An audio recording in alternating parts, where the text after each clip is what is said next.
सारे दर्शकों ने देसी पत्रकार कर्मों की राम राम। फिलहाल आप लाइव हो कैथल का गुरुद्वारा दयाड़ा के हो रहा है, हैरान हो जाओगे देख के दम। ये हाँ जी ठीक हो जी, हरियाणा में पहली बार हो रहा है, हरियाणा में पहली बार। आ जाओ, ये देखो आप देखो सारी चीज देख के हैरान हो जाओगे, चौंक जाओगे आप। तो फिलहाल आप लाइव हो कैथल गुरुद्वारा था और ये अपनी टीम खड़ी है गुरुद्वारा प्रबंधक कमेटी की, जो बोले सोनिहाल। तो फिलहाल मैं आपकी तरफ आऊंगा, 1 मिनट कैमरा अंदर की तरफ हम ले जाएंगे। जूते निकाल दिए मोहित यहाँ पर, एक बार आया भैया।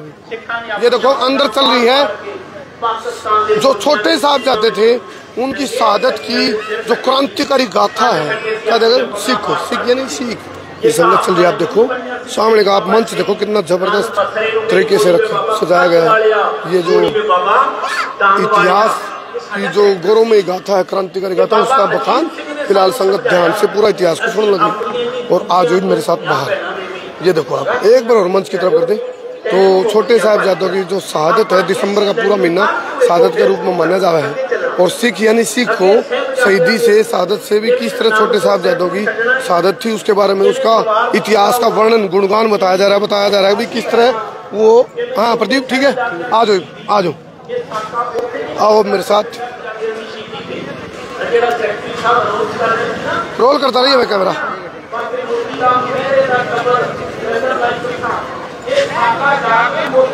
चलो तो आ जाओ, इधर आ जाओ थोड़ा ये बस आ जाओ। तो विनर भाई है मेरे साथ और विक्की भाई है। और सबसे पहले तो भाई आप लोग जो गौरवमयी गाथा, इतिहास की क्रांतिकारी जो छोटे साहबजादों की जो गौरवमयी गाथा है, और हरियाणा में मैंने सुनने में जो आई है पहली बार गुरुद्वारा प्रबंधक कमेटी की तरफ से, हरियाणा की तरफ से, ये पहली बार हरियाणा में लगातार जो दिसंबर का महीना है शहादत के रूप में मनाया जाएगा छोटे साहबजादों की, अंदर गौरवमयी गाथा का गुणगान चल रहा है और संगत बड़ी ध्यान से सुनने लग रही है। और ये बहुत जरूरी चीज है, कहते हैं सिख यानी सीख। तो बताओ विनर भाई आप क्या कहना चाहोगे इस पूरे कार्यक्रम के बारे में, किस किस तरह की क्या रूपरेखा रहेगी? संसार क्रांति में जुड़े सभी दर्शकों को सबसे पहले वाहिगुरु जी का खालसा, वाहिगुरु जी की फतेह। भाई 1966 को पहली बार हरियाणा सूबा बना था जी भाई, तब से लेके आज 2023 में सिख बड़ी गिनती में, अगर हम बात करें पंजाब के बाद, पंजाब सूबे के बाद अगर सिख किसी बड़ी गिनती में कहीं रहते हैं तो वो हरियाणा सूबा है। हरियाणा सूबे में सिख बहुत बड़ी गिनती में रहते हैं। और हरियाणा के सिखों को इस बार 2023 में जो अपनी हरियाणा सिख गुरुद्वारा मैनेजमेंट कमेटी बनाने का जो अवसर मिला, उसके अधीन अब ये कमेटी हरियाणा के सिखों के पास है। हरियाणा के जो सिख संगत है वो इस कमेटी में गुरु घर के प्रबंधों की सेवा कर रही है।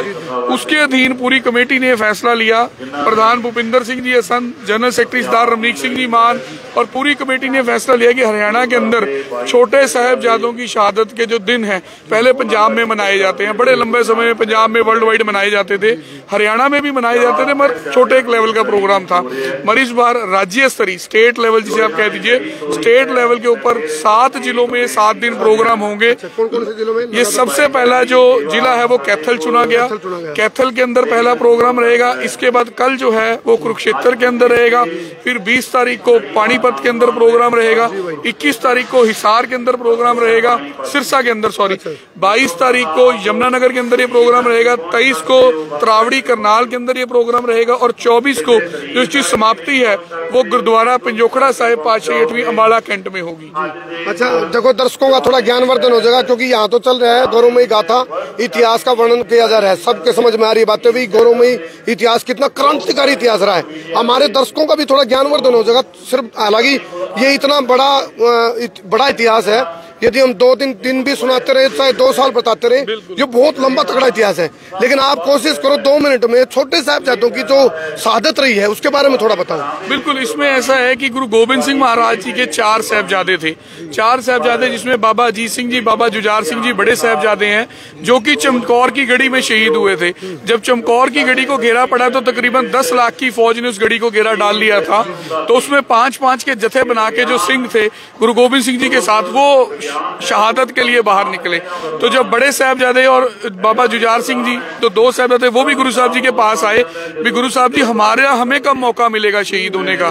तो महाराज बड़े खुश हुए कि भाई आज कभी कहते हैं भी किसी ने शहादत के लिए किसी को बुलाया होगा, पर उनके बेटे खुद आगे आए कि हमें कब मौका मिलेगा कि हम शहीद हों, पिताजी आप हमें आज्ञा दीजिए। तो चमकौर की गढ़ी में बड़े साहबजादे जो दो थे वो शहीद हो गए।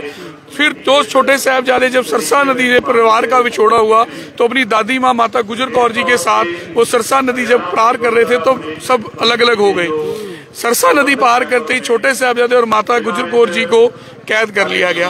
कैद के दौरान उन्हें ठंडे बुर्ज में रखा गया। आज आप देख सकते हो कितनी ठंड है, हमने स्वेटर, कोटियां, रजाइयां ली हुई हैं, कितनी ठंड थी और उस ठंड में उन्हें ठंडे बुर्ज में बिठाया गया। उस समय ठंडी हवाएं, बड़ा भयानक मौसम था, मगर उन छोटे साहबजादों ने ईन नहीं कबूली। एक ही ईन थी कि आप धर्म कबूल लो, आप गुरु गोबिंद सिंह जी के बेटे हो, आप इस धर्म को कबूल लो तो हम पीछे पीछे सबको मना लेंगे। मगर उन्होंने कहा जो होता हो जाए, जान जाती जान चली जाए, प्राण जाते प्राण चले जाए, मगर ये ईन नहीं कबूली जाएगी। उसके तहत तो फतवा दिया गया कि अगर गुरु गोबिंद सिंह जी के छोटे साहबजादे जिनकी उम्र शेष 7 और 9 साल थी, अगर वो ईन नहीं कबूलते तो उन्हें जिंदा दीवारों के अंदर चिन दिया जाए।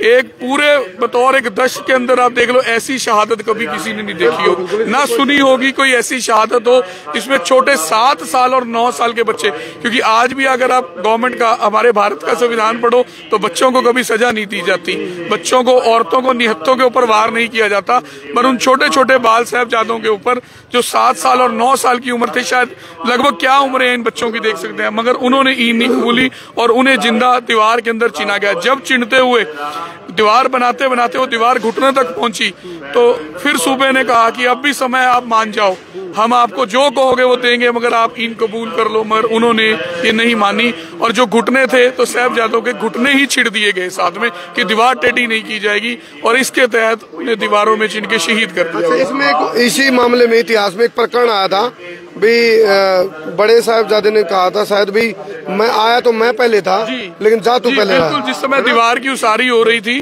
तो बाबा जोरावर सिंह और बाबा फतेह सिंह जी खड़े थे, तो बाबा जोरावर सिंह की आंखों में आंसू थे, जो इतिहासकार बताते हैं। वो कहते, छोटे साहबजादे कहने लगे बाबा फतेह सिंह जी भी तुसी रोंदे क्यों भी, आपा तो चढ़दी कला दी गल करनी है। वो कहते मैं रोंदा नहीं, मैं तो ये सोचदा भी आया तो तू मेरे तो बाद च सी ते जा मेरे तो पहले रहा, मैं तो इस गल की चिंता करदा।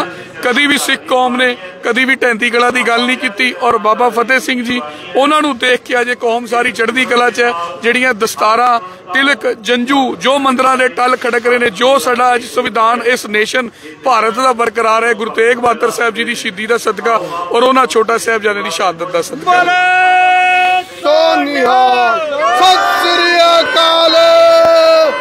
शहादत की बात आओगी, बलिदानी की बात आओगी, क्रांतिकारी की बात आओगी, गौरवमयी गाथा की बात आओगी, दिलेरी की बात आओगी, हौसले की बात आओगी, जोश की बात आओगी, जुनून की बात आओगी, तो छोटे साहबजादों के क्रांतिकारी इतिहास आपकी आंखें खोल सकते हैं।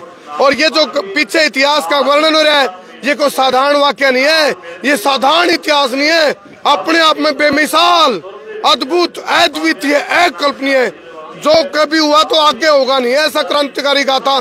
क्योंकि वो तो यूनिक थे, विरले थे, विरले होते हैं ना, विरले तो कोई कोई होते हैं। हाँ, हम उनके पद चिन्हों पे चल सकते हैं, वैसे नहीं बन सकते लेकिन पद चिन्हों पे चल सकते हैं। आज जहाँ भी वो आत्माएं हैं, महान आत्माएं, उनके पद चिन्हों पर चल करके उनकी आत्मा को शांति देना। और उससे ऊपर बड़ी बात, उससे ऊपर बड़ी बात कहते हैं सिख, सिख का मतलब सीख, अरे अच्छी बात को सीख।